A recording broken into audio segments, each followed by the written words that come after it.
You have a problem with trans people because you're afraid of what you don't understand. And when people are afraid, then they want to control and regulate. But what if tomorrow I decided to take my little biblical studies degree and create my own religion? I'm going to call it Natural Like God.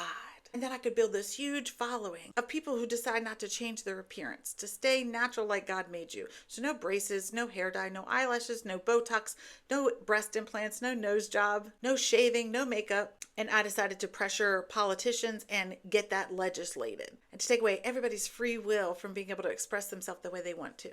Y'all would riot. Now, I would never do that because I believe in free will and I live in America and I want the right to life, liberty, and the pursuit of happiness for everybody. You live your beliefs and I'll live mine. Let people do what they want as long as they're not harming anybody. And I know you're going to say they are harming people. They're harming women when they are in women's sports. Oh, we're talking about 10 people, y'all. This is not a crisis. It's a talking point. And then you say, oh, well, they shouldn't be in bathrooms. Friend, I am 48 years old. I have never had a problem with a trans woman in a bathroom. I don't even know if I've ever seen one. And the data does not back that up, that we have a problem with that. What we do have a problem with is men harming women in their own homes. That's the epidemic. That's the real problem you should be focusing on. And then you're going to say, oh, it's unnatural. And biology doesn't agree with you either. Intersex people exist just as much as redheads. Chromosomal variations exist. Natural human and gender diversity exists in every culture across history. And if you would just research the science, you would know all of this. And lastly, no one's mutilating children. In the US, no child is getting genital surgery for gender transition. It doesn't happen. The medical guidelines are extremely conservative.